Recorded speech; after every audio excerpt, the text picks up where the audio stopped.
and we shouldn't be upset. We shouldn't be mad at God, and we shouldn't be all stirred.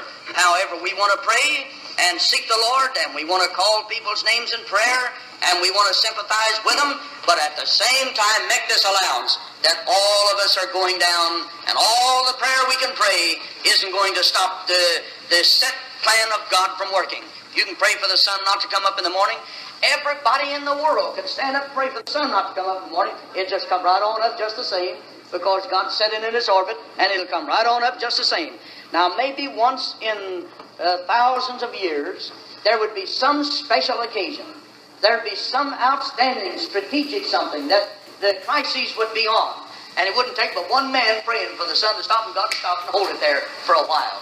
But when there's no occasion for it, when there's nothing so important for it, and it can come up and still won't disrupt God's plan, then just pray all you want to, brother. The old sun has come right on up. Defy all your prayers and all your hollering. Why, just exactly. We've got to understand enough about God to know that it's got to be something great. Now, there was Israel, would have gotten whipped that day. If they'd have left any of those enemies in the land at that time, they would have caused Israel to be annihilated as a nation. And here old Joshua prayed, Lord, give us some more daylight. Lord, here we're in a battle. We're locked in the deadlock of life and death, Lord. Here's this nation that you spent so much time and energy on. You brought us out of Egypt. You left us there 400 years, now you brought us out. And here we are headed toward the promised land. Here's this nation defying us now. And he said, Lord, it's getting dark. And he looked up at the sun and said, stand thou still. And the sun stood still and held back there for the space of another day. Went back 10 degrees and stayed there until Joshua fought his battle that day and delivered Israel out of their hands. Now, that's happened once in 6,000 years. That's the only record we have. It happened once in 6,000 years. Don't you know there's been many a warrior stood on the battlefield and wished that he could command the sun stands there, but it come right over there just the same. Come right on over. It kept on moving.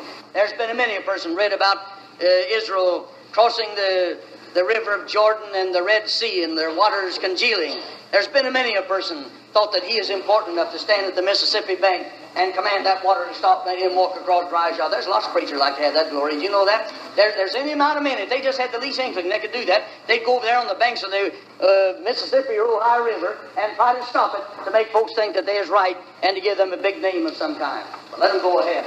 Let them go ahead. There won't be no more of that done. That's settled. That's all over with and past and gone. And once in a while, God heals some men. Once in a while, God lays His hand of healing, spares somebody's life, gives them 15 more years on their life. There's some outstanding reason why He does things like that. But you can pray for 15 more years and keep on praying for 15 more years. But remember, you better get your house set in order, because you don't have any promise of 15 more years when death strikes you. Maybe Brother Tommy's just allowing that person 15 years of grace there to yes, make the goal. When He heals them.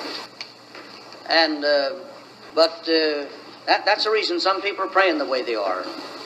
This preacher said, why don't they go do something for Brother Sowders? Why don't Brother Tommy go do something? I've laid my hands upon Brother Sowders 3 different times, begged the Lord with tears in my heart and eyes, God, heal Brother Sowders, surround him with your glory. I prayed as sincere as I ever prayed for anybody in my life, and wanted him to live, loved him and appreciated him, and would have liked to have seen him raised up, and told God, tell me something, Lord, to tell him. If there's anything under heaven you want me to talk to Brother Sowders about, I'll not hold it back. I'll talk to him. I'll meet him on any grounds. I'll make any sacrifice, Lord, any length of time you want me to fast for Brother Sowders, I'll do it. And all I could get, for we must needs die. We must needs die, and we're like water spilled upon the ground. Well, I know now, I can see now. Brother Sowders had already prophesied it and told them. Why, he told me, he says, Tommy, I'm going. He said, I appreciate your prayers and all that, but he says, it's time for me to go. He says, I know that. He said, I'm reconciled to that.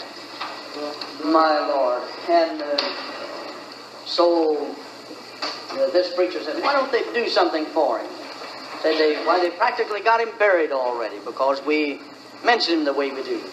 So he gets in his car and goes to Louisville, and he's going to be a big shot. He's going right in the room and bring Brother Sowders right out of it.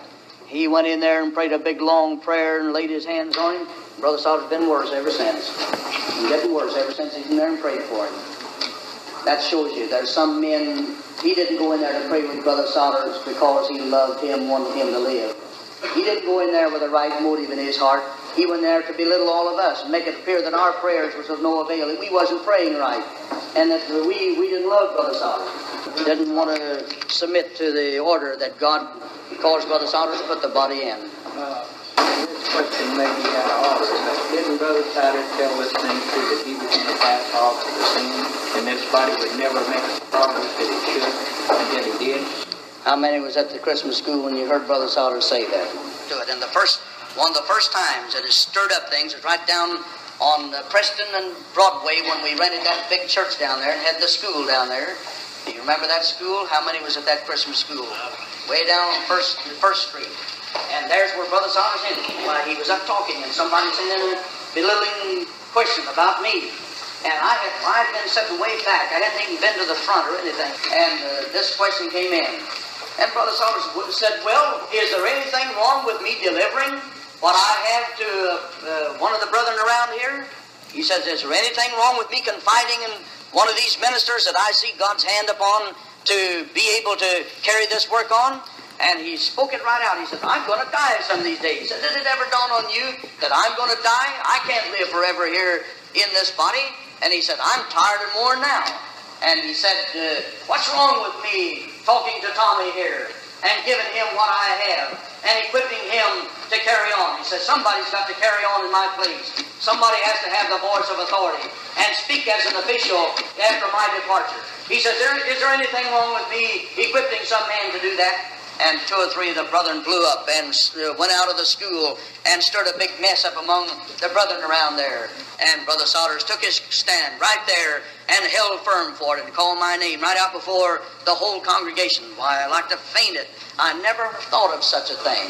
Lord, that was such a surprise to me that I turned as pale as a ghost. Everybody that looked at me said every color of blood left your face and said you look like a ghost sitting there on the platform. I said, my God, it swept me off my feet. I said, I never even dreamed of such a thing, never even had such a thought that anything like that was going to happen or that he was going to say anything like that.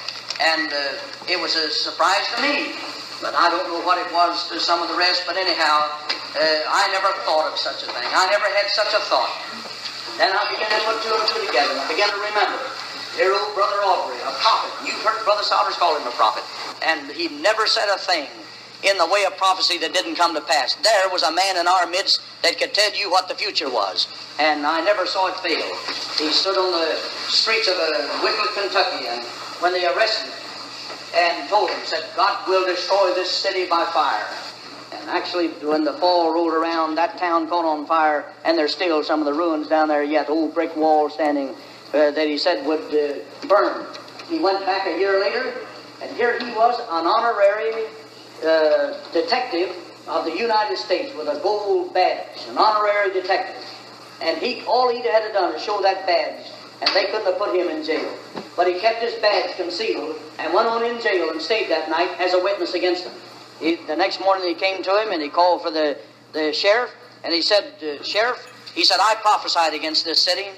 He said, the Lord sent me here to preach, to save the people, and you put me in jail for preaching the gospel.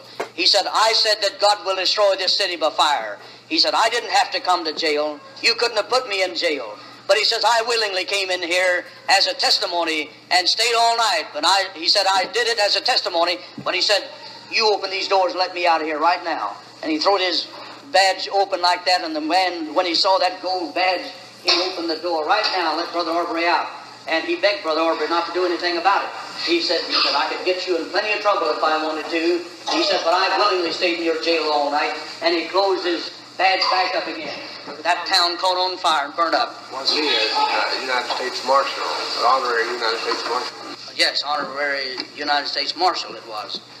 And then he went back again another time after that and preached to them and reminded them of what had happened. And they threw rocks at him and rotten eggs and tomatoes at him. And he rose up under the Spirit and said, God will destroy this town by water, by a flood. I'll tell you, the flood took it. Just that fall, the flood took it again. And not only that, I'll just tell you those 2 instances. I'll tell you, Brother Aubrey told me when I was just and right after I was filled with the Holy Ghost, and began to study my Bible, and he heard me talk a couple times in the service. He told me, he said, God talked to me.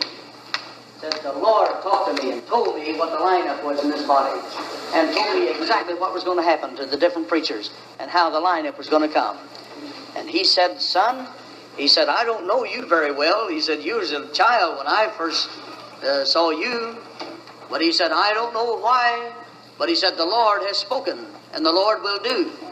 And he said, Brother Osborne is my boy in the ministry. He talked with a fine voice. He says, it's only natural that Brother Aubrey would want Brother Osborne to be next to Brother Sowders, if it's possible. But he shook his old white head, and he says, not so. He said, the Lord doesn't accept the persons of people that we might admire, or that we want in line.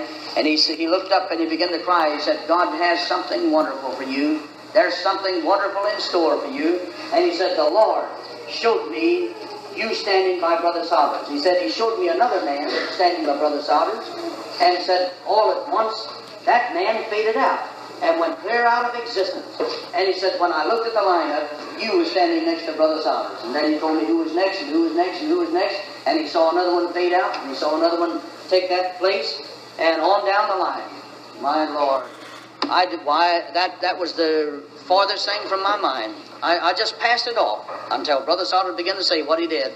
And I began to put it all together and see by prophecy what the Lord was doing. I don't say that to sell myself to anybody. I've cursed myself. I've looked down on myself, and I don't even feel worthy to have even what I've built here by my own hands with the help of the Lord. But at the same time, God has His way, and the Lord sets up one, puts down another. He sets in the church as it pleases Him. But let's all be prepared. Let's keep our eyes open, our heart open, and go with the order that Brother Sowders has laid down and prove our love to Him by standing for the thing that he said when he was alive.